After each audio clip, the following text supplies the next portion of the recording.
ያው እሱ ባወራ እንትን ያችንም ቪዲዮ አለኝ ላጫውታትና ሐሳብን ትሰጣለህ።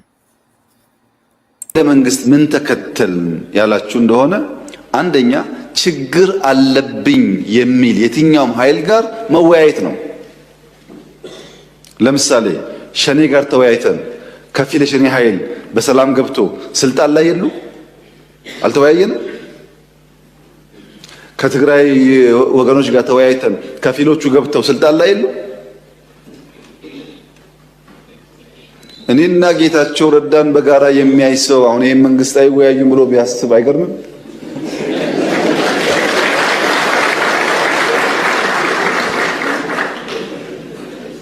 ሰው ሊስት ይችላል። የግል ጉዳይ አይደለም።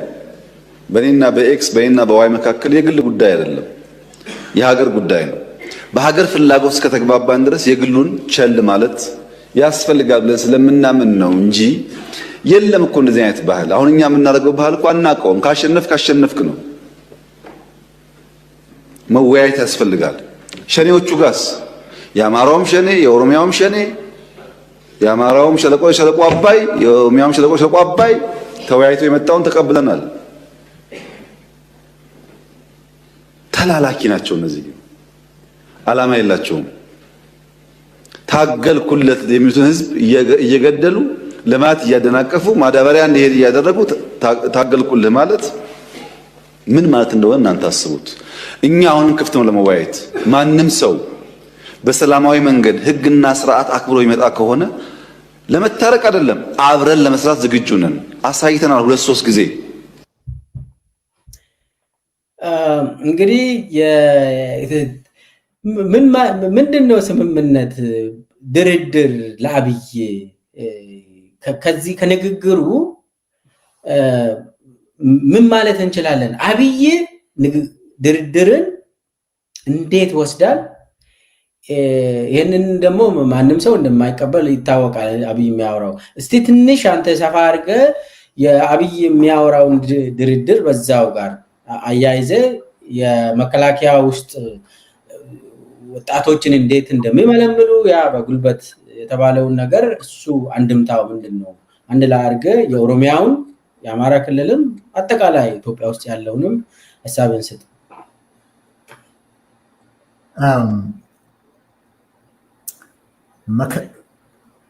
በከፊል ነው ያለው። ተነጋገርን ነው አይደለም? ዋናው ነገር አሁን ተነጋገርን ነው። በከፊል ነው በከፊል ነው። እሱ ነው የሚታየው ማለት ነው። ማካፈሉ፣ መክፈሉ፣ መከፋፈሉ ነው የሚታየው ማለት ነው። በዛ ላይ በከፊል አላደረግንም ወይ ነው። የራሱን ቋንቋ ነው የተጠቀምኩት። ትግራይ ላይም ከትግራይ መንግስት ጋር አይደለም የምናደርገው፣ እሱን አንቀበልም ከቲፒኤልኤፍ ጋር ብለው ይህንን ያሉት ከብልጽግና በኩል የመጡት ናቸው። አሁን የተፈራረምነው ከነጌታቸው ጋር ነው ስላለ የኢትዮጵያ ብልጽግና መሪም ተፈራራሚ አይደለም ልለው ነው። ለምን አልፈረምማ? እሱም በፕሪቶሪያ ውስጥ የለም። አሁን በሱ ሂሳብ ከሄድክ የለበትም። አይታል ሲፈርም ፕሪቶሪያ ሄዶ ፈርሟል። ይሄ የፕሪቶሪያው ገና ከመጀመሪያው ወደ የሬድዋንና የጌታቸው ረዳ ስምምነት ተደርጓል፣ ወደ ግል ወርዷል። ይሄ ቅድም ስትለው እንደነበረው የዓለም አቀፍ የተባበሩት መንግስታት፣ የአሜሪካን መንግስት፣ የአውሮፓ ህብረት፣ የአፍሪካ ህብረት፣ የአካባቢው አገሮች ሁሉ የነበሩበት ነው። እስከ ደቡብ አፍሪካ ድረስ የተካሄደበት እሱን እንኳን እንደ ግል ነገር አድርገውታል ማለት ነው። የግል ነገር አድርገውታል። ስለዚህ የፕሪቶሪያ ነገር የለም በሚባልበት ጊዜ የግል ስላደረገው የሬድዋንና የጌታቸው ረዳ የግል ስምምነት እሱ አልነበረበትም። ለዚህ ነው ህገ መንግስቱ መሰረት የሚለውን መደረግ የሚገባውን የፕሪቶሪያ ስምምነት እና የናይሮቢ ፕሮቶኮል የሚያዘውን ነገር ለማድረግ ያልቻለው የግል የሁለት ሰዎች ግንኙነት ስላደረገው ነው። ግን ምን ይላል እዛ ላይ? ይሄ እኮ የግል ጉዳይ አይደለም። የግል ጉዳይ ቢሆን ኖሮ የመንግስት ነገር ቢሆን ኖሮ ነው ያለው እዚህኛው ላይ።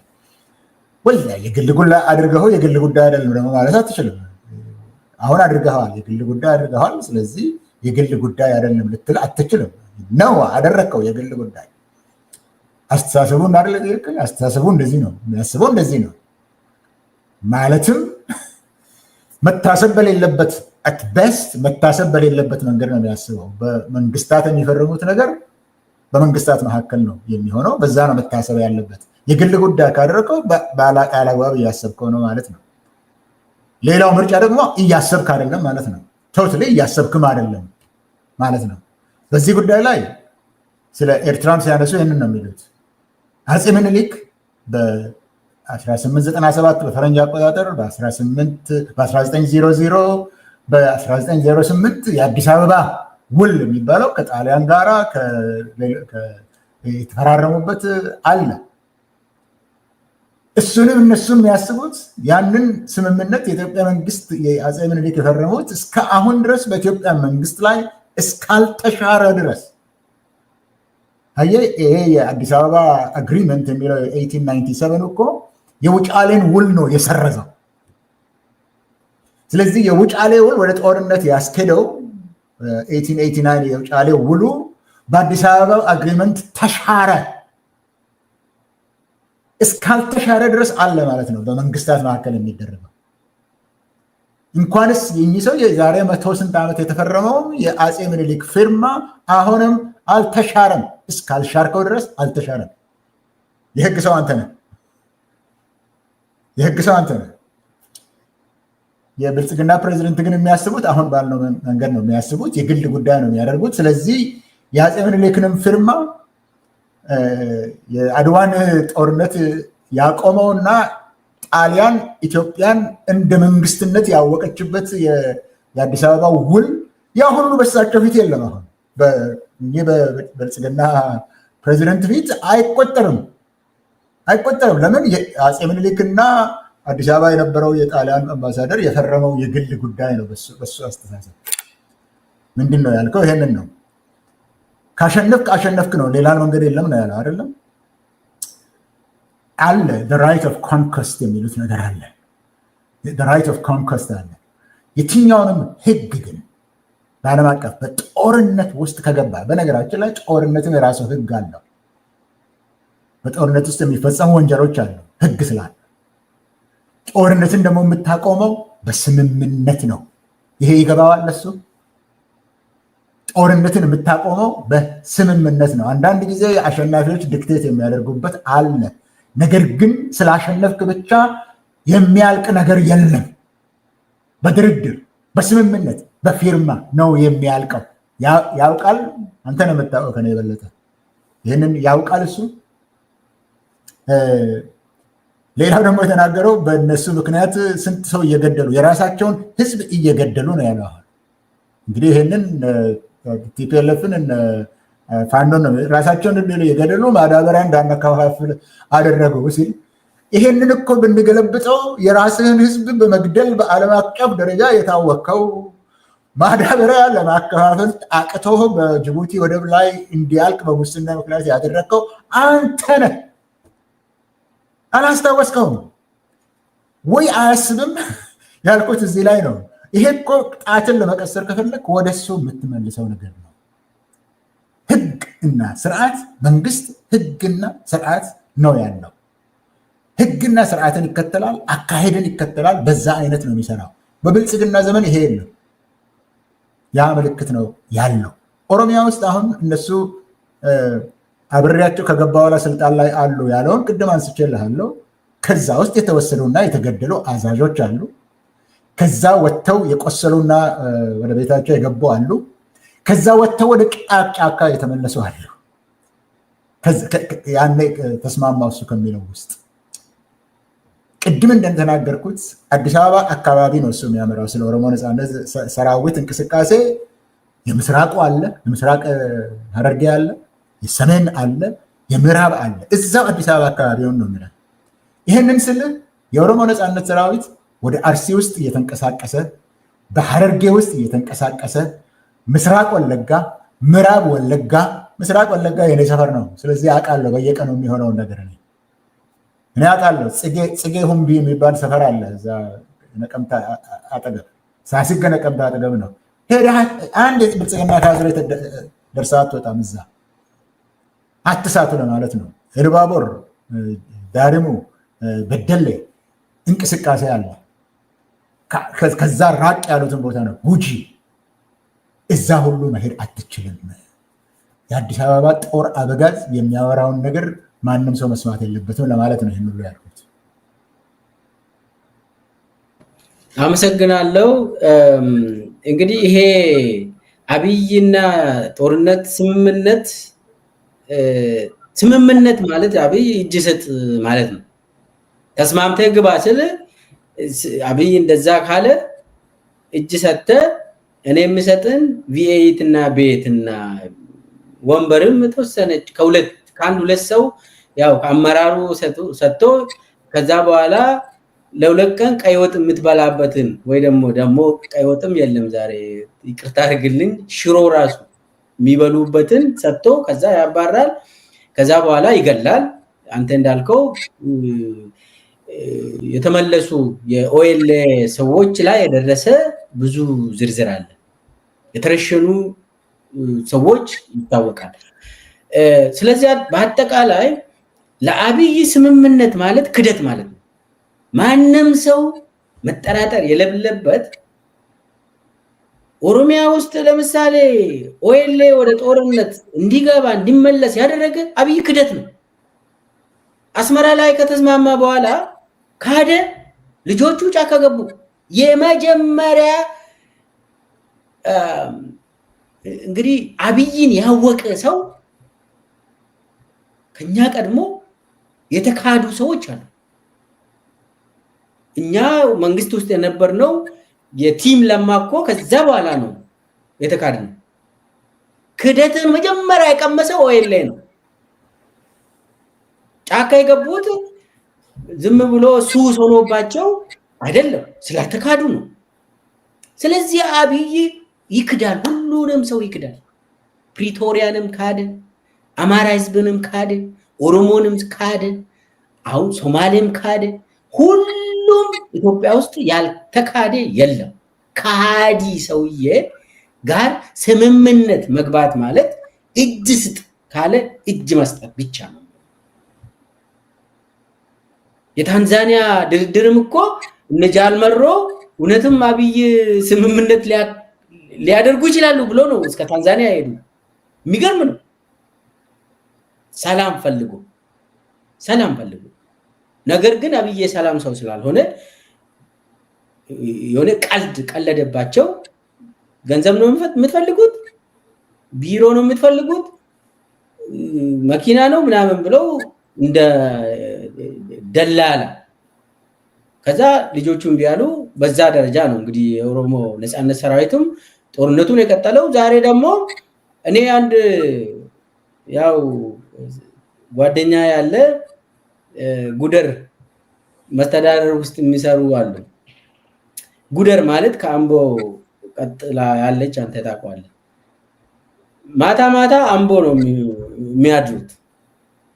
ለምን ማታ ጉደር ውስጥ የሚንቀሳቀሱት የኦሮሞ ነፃነት ሰራዊት ነው። ሲነጋ በመከላከያ ታጅቦ ቢሮ ይገባሉ የጉደር መስተዳደር። እና አሁንስ ትንሽ ደበረን። በቃ ስመሽ በመከላከያ አምቦ ነው የምናድረው፣ ሲነጋ ወደ ቢሮ ጉደር ነው የምንሄደው እና ሰለቸን አዲስ አበባ ቢገባ ምናምን ብሎ የሚያወራ ሰው አለ። ኤኒዌይስ ምን ለማለት ነው፣ እንደ ምንም የለም። የአብይ መስተዳደር ኦልሬዲ አልቆለታል፣ የለም ወድቋል። እዛው አዲስ አበባ ዙሪያ ወድቋል አብይ። ኦሮሚያ ውስጥም በአማራ ክልልም ተባሯል፣ መግቢያ የለውም ለማለት ነው። እቺን ካልኩኝ በኋላ የኤርትራ ጉዳይን ብናነሳ አብይ እንግዲህ አንዱ ጦርነት ብሎ በእቅዱ ላይ ያለው የኤርትራ ጦርነት ነው። የአሰብ ጥያቄ ነው። 2 ዓመት ሙሉ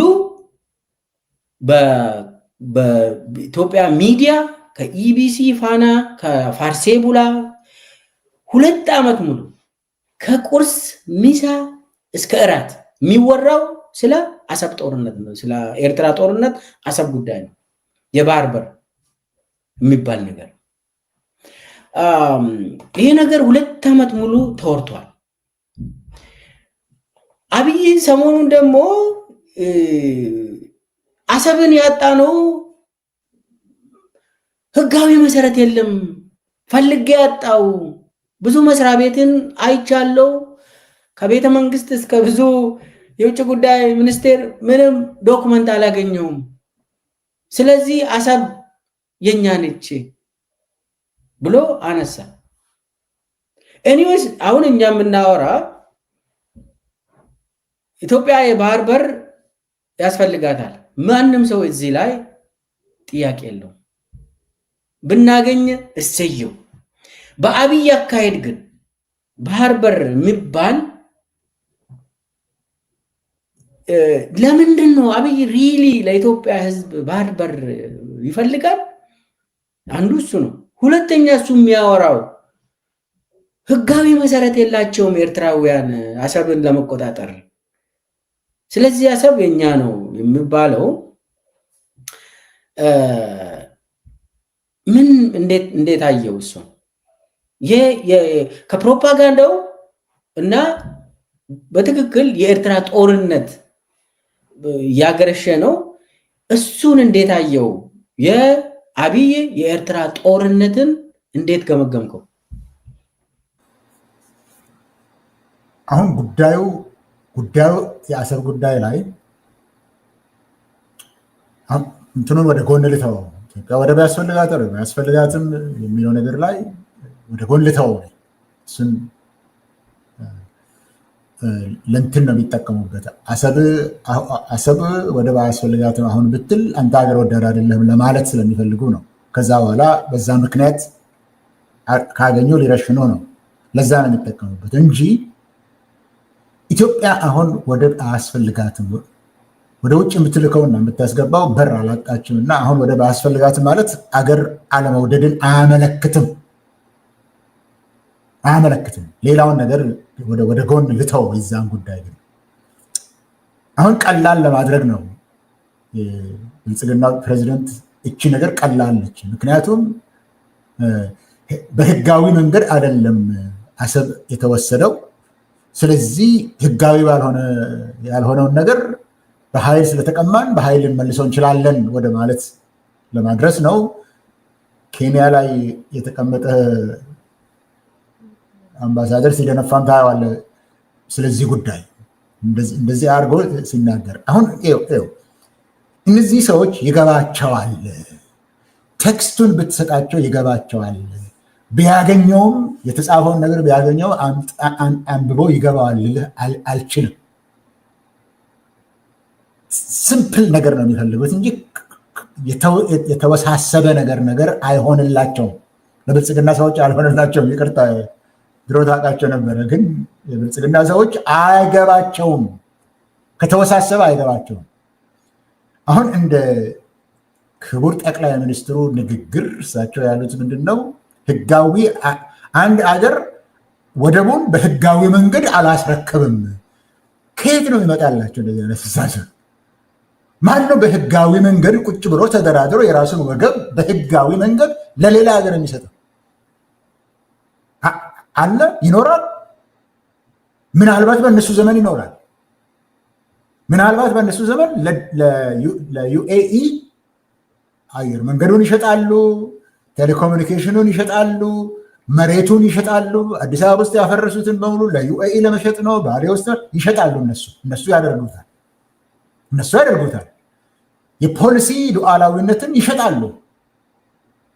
7 ቢሊዮን ብር ይሸጣለሁ ከተባለ ወይም 3 ምን ይሸጣለሁ አይኤምኤፍ ካለ ይሸጣሉ። ሸጠዋል፣ አይተናል።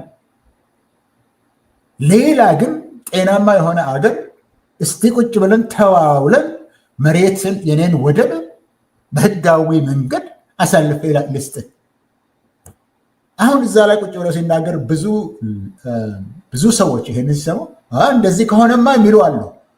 እንደዚህ ከሆነማ መብት አለን፣ ህጋዊ መንገድ አለን፣ ልንጠይቅ እንችላለን የሚሉ ነሆላሎች አሉ፣ ሞልተዋል። እዛ ናይሮቢ የተቀመጠው አይነት ነሆላል አሉ እንደዚህ የሚያስቡ።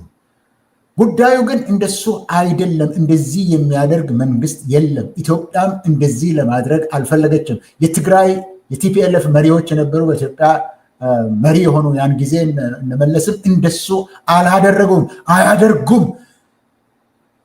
ከኤርትራ ጋር ጦርነትን የተዋጉት ኤርትራ የባድመ መሬት ትንሽ ወሰደች ሲባል የተዋጉት እነሱ ናቸው። የኢትዮጵያ ህዝብ ሆይ ረሳህ ወይ? እሱን አብረው ይኖራሉ ሲባል እኔ ትዝታዬ ልንገርህ፣ ያን ጊዜ ኤርትራ እንደፈለገች ነው የምትሆነው። የቡና አምራች አገር ትሆናለች። ኤርትራ እንደፈለገች ኢትዮጵያን ታደርጋለች፣ እንደፈለገች ታምሳለች ብዬ ስለማስብ ኤርትራና አስመራና አዲስ አበባ ተጣሉ ሲባል አላምንም ነው ያልኩት፣ ለማይመስል ነገር ስለሆነ። ነገር ግን የኢትዮጵያው መንግስት ከኤርትራ ጋር ትልቅ ጦርነት ውስጥ ገብቶ ነው ኢትዮጵያን ዲፌንድ ያደረገው ያን ጊዜ ማለት ነው። እነዚሁ ሰዎች ናቸው። አሁን ብዙ ጊዜ ጦርነቱ ውስጥ የተጋሩ ሰው ልጆች በዙበት፣ ይሄ ትክክል ሲባል የነበረው ታውቃለህ አይደለም? ያን ጊዜ ግን ጦርነቱን የወጉት ያን ጊዜ ግን በሶማሌ በኩልም በሶማሌ ሄደው የወጉት እነዛ አመራሮች የትግራይ ልጆች ናቸው። ከዛ የመጡ ናቸው። ለኢትዮጵያ ብለው ሲዋጉ ሲሞቱ የነበሩ ብዙ ናቸው። ያው እነሱ ናቸው በህጋዊ መንገድ የሸጡት የሚለውን ናሆላል ካልሆንክ በስተቀር አትቀበለው። ነገር ግን የተወሳሰበ ነገር አይገባውም። አሁን ስለ አሰብ ሲናገሩ እነሱ ራሳቸው አሰብ እኮ ራስ ገዝ ነበረ ነው የሚሉት። ኢንተርናሽናል ባውንደሪ የሚሰመርበት አለው። ኤርትራ ነፃ የሆነችበት ኢንተርናሽናል ባውንደሪ ቅድም ነግሬሃለሁኝ። በ1908 በኢትዮጵያና በጣሊያን መካከል የተደረገ ውል ነው ያሰመረው። እሱ ነው ኢንተርናሽናል ባውንደሪ። አሰብ የኔ ነው፣ የአፋር ትራያንግል ነው የምንለው የምትለው ሁሉ ህጋዊ መሰረት የለውም። መብሸቅ ትችላለህ፣ መናደድ ትችላለህ፣ በኢትዮጵያ ላይ ደባ ተሰራ ብለህ ልትገነፍል ትችላለህ። ከህግ አንጻር ግን ምንም ተቀባይነት የለው። ስለዚህ ጦርነት ነው የምንፈልገው። ዶኪመንት እኮ ከዩናይትድ ኔሽን እኮ ዶኪመንት ቢፈልጉ እኮ ያንን የሚመለከት ዶኪመንት ዓለም አቀፍ ህግን የሚመለከት በዩናይትድ ኔሽንስ እኮ ያን ጊዜ ኤርትራ ስትጽፈው የነበረው ሲጻጻፉ የነበረው አለ። እሱን ነው መታችሁ አታዩትም? እሱ እኮ አለበት። ከሁሉ በላይ ግን ለምንድን ነው የኢትዮጵያ መንግስት መሪዎች እና አንዳንድ ልሂቃን በዛን ጊዜ ህወሓት እኮ ከቲፒኤልኤፍ ጋር ከኦኤልኤፍ ጋርም ሆነው ደርግን አሸንፈው ነው የገቡት። ደርግን አሸንፈው ከገቡ በኋላ ነው በታሪክ የኛ ነው እንዳይሉ በታሪክ ኤርትራ የኢትዮጵያ አካል በነበረችበት ጊዜ ነው። እሱም ራሱ ብዙ መደጋገም አያስፈልገኝም በዚህ ጉዳይ ላይ ትክክል አይደለም። ለማንኛውም ኢትዮጵያ ወደብ ያስፈልጋታል በሚለው ጉዳይ ላይ የአንድ ሰው የአእምሮ ፍልስፍና ሳይሆን ተቋማዊና ብሔራዊ መግባባት ካለ መግባባት ያስፈልጋታል ከተባለ ካለ ምክንያቱም እኔ ይኸውልህ የኢትዮጵያ ህዝብ ውስጥ ወደባችን ይመለስልን የሚል ጥያቄ አልሰማሁም። በፖለቲካ ክርክር ውስጥ ሰዎች ሲሉት ሰምቻለሁ። ሰላማዊ ሰልፍ የወጣ ግን አላየሁኝም። ፕራዮሪቲ ያለው አንድ መንግስት። ስለዚህ የብሔራዊ ጥቅም ጉዳይ ነው ተብሎ ስምምነቱ ከንግግር በኋላ ከውይይት በኋላ ከተደረሰበት ያን ጊዜ ህጋዊ ከሆነ በህጋዊ መንገድ ትሄድበታለህ። ህጋዊ መሰረት ካለ ጉልበት አለኝ በጉልበት ደግሞ ወስዳለሁ ካልክ ደግሞ ጉልበትን አድርገህ ልትሄድበት ትችላለህ። ያስፈልግ የሚለው ብሔራዊ ጥቅም ላይ ከደረስክ አሁን ባለው ተጨባጭ ሁኔታ የኢትዮጵያ የኢኮኖሚ ተጨባጭ ሁኔታ ጦርነትን ለመደገፍ የኢትዮጵያ ህዝብ ያለው ስነ ልቦናዊ ዝግጅት፣ ወታደሩ ለመዋጋት ያለው ዝግጅት በሎጂስቲክስም በቁጥር ጊዜያችን ስለሄደ በዚህ ውስጥ አልሄድበትም። በብዙ በነዛ ሁሉ ዝግጅት አድርጋለች ኢትዮጵያ። የወታደራዊ ቁመናው፣ የህግ ቁመናው፣ የህዝብ ድጋፉ የስነ ልቦና ዝግጅቱ፣ የሞራል ድጋፉ አለ ቢባል እንኳን በአሁን ሰዓት አይከድበትም።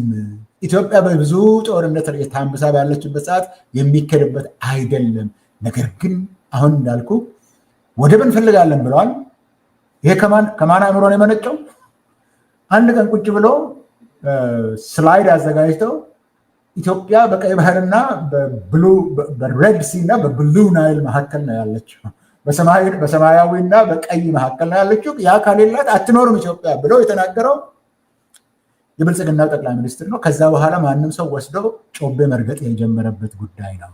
ይሄ ቀላል ነገር አይደለም። የሰው ልጅ የሚሞትበት ነው። ጦርነቱን እንዳለው በቴክኖሎጂ እንኳን ለማሸነፍ ቢችል ልታቆየው የማትችለው ነገር ላይ ለዘላለም እንደገና ጦርነት መክፈት አስፈላጊ አይደለም። እነሱ የሚሉት የታሪክ፣ የጂኦግራፊ፣ የዴሞግራፊ፣ የጂኦፖለቲክስ፣ የህግ ኬዝ ያነሳሉ። እነሱን ካስፈለገ ሌላ ጊዜ ሄዱበታለሁ። አሁን ግን ለኢትዮጵያ አይጠቅምም። ይሄ ለኤርትራ አይጠቅምም፣ ለኢትዮጵያ አይጠቅምም፣ ለትግራይ አይጠቅምም። ውድመትን ሊያመጣ ይችላል። የሰው ልጆችን ደም ሊያፈስ ይችላል። ይደርሳል። ይሄ ሁሉ የተፈለገው ነገር ግን ከግብ አይደርስም። ይህንን እወቁ። ለኢትዮጵያ ህዝብ የምናገረው ይህንን ነው። ጊዜው አሁን ነው። ስምምነት ቢኖርም ጊዜው አሁን አይደለም። የምናልቅበት ጊዜ አይደለም። ሰላም የምንፈልግበት ጊዜ ነው። በሀገር ውስጥም ከጎረቤቶችም ነው። አመሰግናለሁ። እንግዲህ እየጨረስን ነው። ስለዚህ አሁን አብይ ከኤርትራ መንግስት ጋር ተስማምቶ ትግራይን ወቅቷል። አብይ ራሱ ነው። ይህንን ማንም ሰው አልረሳም። ከዛ ጦርነቱንም አልጨረሰም ከትግራይ ጋር ያለው። አሁን እሱንም ወደዛም እየተመለሰ ነው። የባህር በር ግን በተለይ ከትግራይ ውስጥም የተወሰኑ ሰዎች ይህንን የባህር በር ጥያቄን ይደግፋሉ ብሎ አብይ ፈልጎ ነበር። ሁለተኛ ደረጃ ላይ ደግሞ የአማራን ድጋፍ በዚሁ በባህር በር አጀንዳ ድጋፍ አገኛለሁ ብሎ ካልኩሌት አድርጓል። ለፕሮፓጋንዳ ብቻ። ከኦሮሞ ኢሊቶችም ይሄ ኡላገላና የሚባለው ባህር በር ያስፈልገናል ብሎ ድጋፍ ለማግኘት ቅስቀሳ አድርጓል። ይህንን አጀንዳ ስር ለመደበቅ ሞክረዋል። አብይ አሁን ሲሪየስ እየሆነ እየመጣ ነው። ሲሪየስ ሆኖ እየመጣ ባለበት ጊዜ ደግሞ ፈርቷል አብይ። ጥያቄው ምንድን ነው? ለ2 ዓመት ተከታታይ ይህንን ፕሮፓጋንዳ እየተጠቀመ እዛ ስር እየተደበቀ ሌላ አጀንዳ እንዳይነሳ አድርጎ የባህር በር ዜናው ይሄ ነው። የኢትዮጵያ ሕዝብ ጥያቄ አይነሳም።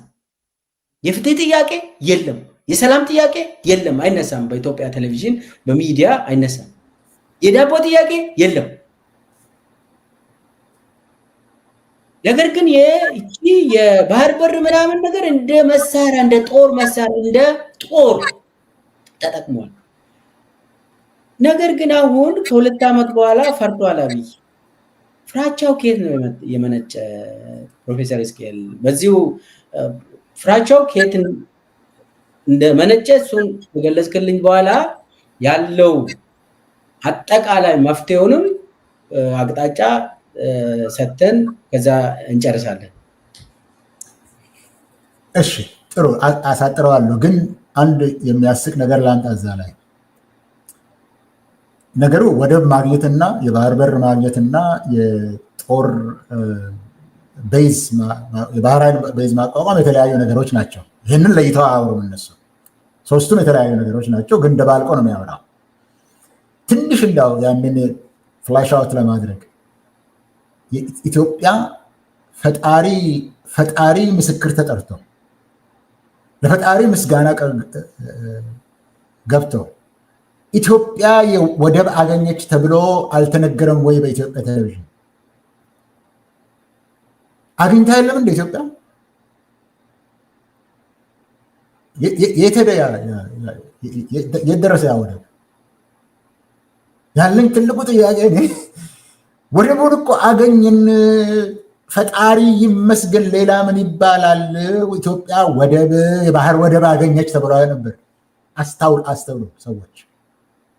የት አለ ያ ወደብ? ያ ነዳጅ የት አለ? የት አለ ያ የፈለቀው ነዳጅ? የት አለ ያ ሚራክል እድገት? የት ነው ያለው? ይኸው ለማለት የፈለግኩት አሁንም የሚነገራችሁ ነገር የባህር ወደብ የማግኘት ጉዳይ አይደለም። ይህንን ደጋግማችሁ ሰምታችኋል። አይደለም፣ የባህር ወደብ ጉዳይ አይደለም፣ የስልጣን ጉዳይ ነው። ስልጣንን የማቆየት ጉዳይ ነው። ፈርቷል ላልከው ያልፈራበት ጊዜ የለም። ድፍረቱ ሁሉ የሚመጣው ከፍርሃቱ ነው። የዚህ ሰውዬ ድፍረት ጀግንነት አይደለም ያልኩት፣ ድፍረት ሁሉ የሚመነጨው ከስጋቱ ነው። ስጋት ስላለው ሳይቀድሙኝ ይቀድማለሁ ከማለት ነው። ሁልጊዜም የሚፈራ ነው ማለቴ ነው። ምነው በቲፒኤልኤፎች ሊገሉኝ ነበረ፣ ለዚህ ብዬ ማታ ጠመንጃይን ታቅፌ ነበር ብሎ ድሮም ሲነግራቸው አልነበረም እንዴ? ማንም ስለሱ ጉዳይ ስለ የት እንዳለ ስለማያውቅ ወያኔንና ጄሱፍ ትርት ደገና ቀዌ ኮን ቀበጤትን በጤ ብሎ ሲል አልነበረም እንዴ? ሰው ተለይቶት አያውቅም። ፍርሃት ተለይቶት አያውቅም። ድሮም አለ። ስጋቱ ነው ድፍረቱ። ለዚህ ነው የሚቀድምና ንጹሐን ሰዎችን ደም ሲያፈስ የሚውለው። አሁን ግን የፈራው አንደኛ ቅድም የተናገር ወደብ ከፈለክ ወይ በህጋዊ መንገድ ወይ በኃይል። አሁን በኃይል ነው የምንሄድበት ነው ያለው አይደለም? ነሆላሉም የዚህ የቺፍ ኦፍ ስታፉም ሁሉም ያንን ነው። በጦርነት ነው የምንሄድበት ነው አይደለም? ያው ጦርነት ነው የምንሄድበት። የግድ በባሌም በቦሌም በምንትስየም ይላሉ። በጉልበት የምንሄድበት ነው።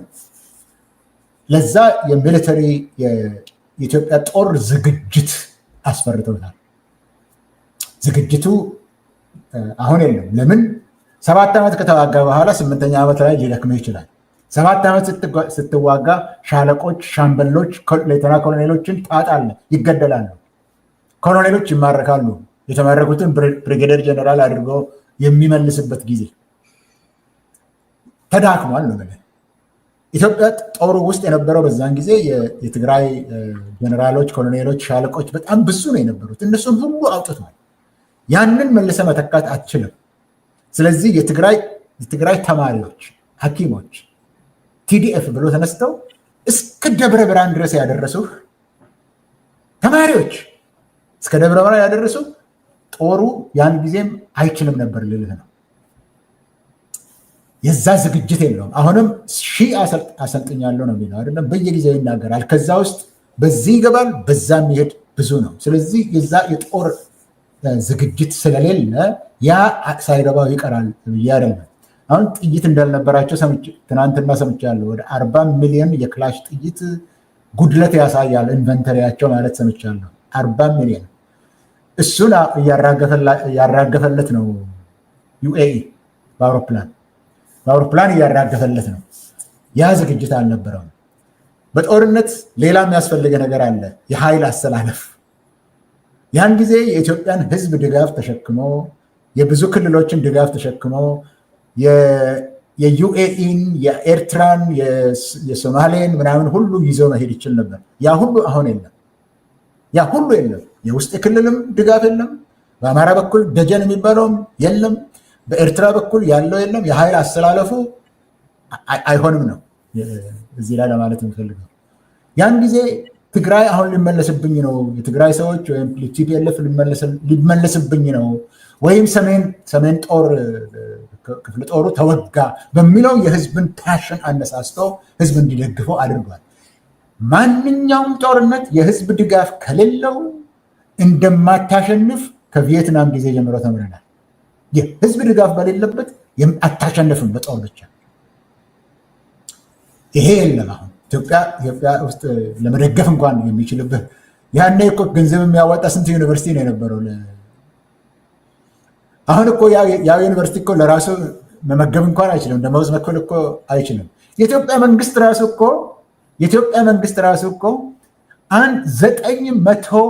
900 ቢሊዮን የኢትዮጵያ ብር ከባንክ ተበድሮ ነው ያንን ጦርነት የተዋጋው። 900 ቢሊዮን። የኢትዮጵያ ንግድ ባንክ ስንት ነው ካፒታላይዜሽኑ? 1 ትሪሊዮን ያህል ነው አይደለም? ከዛ ውስጥ 900 ቢሊዮን ትንሽ ነው የቀረው ጠቅላላውን። ያን ሁሉ ከንግድ ባንክ ወስዶ ነገር ግን አሸጋሸኩኝ ከአይኤምኤፍ ወስጄ መለስኩልህ፣ እንዲህ አድርጌ ከሞት አዳንኩት ነው ያለው የኢትዮጵያ ንግድ ባንክን። እንዲህ አድርጌ ከሞት አዳንኩ፣ ገሎት ከሞት አዳንኩ ይለዋል። ስለዚህ የለውም፣ የዛ ችግር አለ፣ የኢኮኖሚ ችግር አለ። ዓለም ሁሉ ደግሞ ይሄንን አይፈልግም፣ ጦርነቱን አይፈልግም በምንም አይነት። ይሄ ያስፈራል።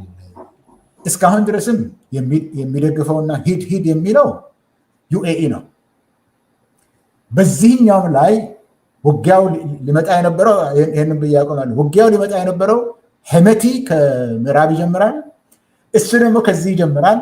ከዛ በኋላ ሱዳንንም ኤርትራንም አንድ ላይ ጨርሰው ወደ ባህር በር ሁለቱም ይመጡለታል። ሄመቲ ወደ ባህር በር ይመጣለታል፣ ኢትዮጵያ ወደ ባህር በር ትመጣለታለች።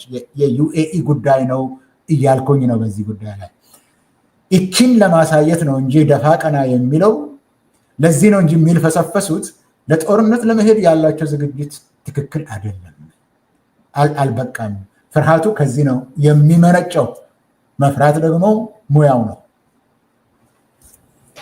አመሰግናለሁ። እንግዲህ አጠቃላይ አብይ ፈርቷል። ፍራቻውን ደግሞ አንተ አንድ በአንድ ከሚሊተሪ ዝግጅነት እስከ ኢኮኖሚ እስከ ዓለም አቀፍ ሁኔታዎች ከውስጥ ድጋፍ የአዲሱ የአሰላለፎች በኦሮሚያ በአማራ ክልል እንቅስቃሴዎች ይሄ ሁሉ ተደማምሮ አብይ ፈርቷል። በውስጥ ደግሞ አሁን የኢኮኖሚ ችግር አዲስ አበባ ጭምር ሰው አንቆ ሊይዙ ነው። አብይን አንቆ ለመያዝ እየሞከረ ነው ህዝቡ። ስለዚህ በዚህ ሁኔታ ውስጥ በጣም ፈርቷል በሚል እንይዝና አጠቃላይ የብልጽግና ልቀት ወይስ የጦርነት ድቀት ብለን እስካሁን ስንወያይ የነበረው በዚሁ እናበቃለን። ፕሮፌሰር ሕዝቅኤል ጊዜ ሰጠ ማለት አይደለም፣ ግን እሱ ሲፈራ ነው እንዲያውም አክት የሚያደርገው። ወደ ጦርነት አይሄድም ለማለት አይደለም። ፍርሃቱ ለዚህ ነው፣ ግን አይሄድም እያልኩ አይደለም። ለምን እሱ አክት የሚያደርገው መቼ ነው? እጅግ ሲፈራ ነው። አብይ በጦርነት ስር ተደብቆ እንደሚኖር ተስማምተናል። ጦርነት የአብይ እንጀራው ነው። ያለ እንጀራው ደግሞ መኖር አይችልም። ነገር ግን በአሁኑ ዙር ፈርቷል ብለን ነው እየደመደምን ያለ ነው። ጦርነቱን ግን አይሄድም የሚል ኦልሬዲ ጀምሯል ትግራይ ላይ። የአሰብ ደግሞ የዩኤኢ ግፊትም ስላለ ሊሄድ ይችላል፣ ይተላለፍልን ብለዋል። ስለዚህ ጦርነቱ በጥቅምት አጋማሽ ሊጀምር ነበር፣ ኦክቶበር አጋማሽ ላይ እንዲጀምር ነበር። ይተላለፍልን እስከ ኖቬምበር መጨረሻ ብለዋል። አሁን ደግሞ እንደምሰማው ፌብሩዋሪ ይሆንልን። ልክ ዝናቡ እንዳበቃ ነበር የሚሄዱት። ሄምቲ ጀምረዋል በዛ በኩል። ይሄኛው ግን መጀመር አልቻለም። መጀመር የነበረበት በኦክቶበር አጋማሽ ነው፣ ዝናቡ እንዳለቀ። ትግራይ ላይ ጀምሯል። ነገር ግን በሌላው እየፈራ እየተቸረ ነው ያለው። ያው ከተማዋን ላለ ጥይቱ ምናምኑ ሊሄድ ይችላል። ግን አሁን ጠይቀው ያሉት ከኦክቶበር አጋማሽ ከጥቅምት አጋማሽ ወደ ህዳር መጨረሻ ይሄድልን ተብሏል። ሌላም ጥያቄ አለ። በሚቀጥለው ዓመት ፌብሩዋሪ ላይ ፀሐይ ገና ስትወጣ ይሻለናል፣ ድሮኑም ያኔ ነው መብረር የሚችለው እያሉ ነው። እችን ለመጨመር ነው። አመሰግናለሁ። ይሄ ነገር ብዙ ሰዓት ስለፈጀብን ነው። ሌላ ጊዜ ተመልሰን ምንጨርስ ይመስለኛል። እስካሁን ስለተከታተላችሁን እናመሰግናለን። ዝግጅታችን በዚሁ ያበቃል። ፕሮፌሰር አንተም አመሰግናለሁ።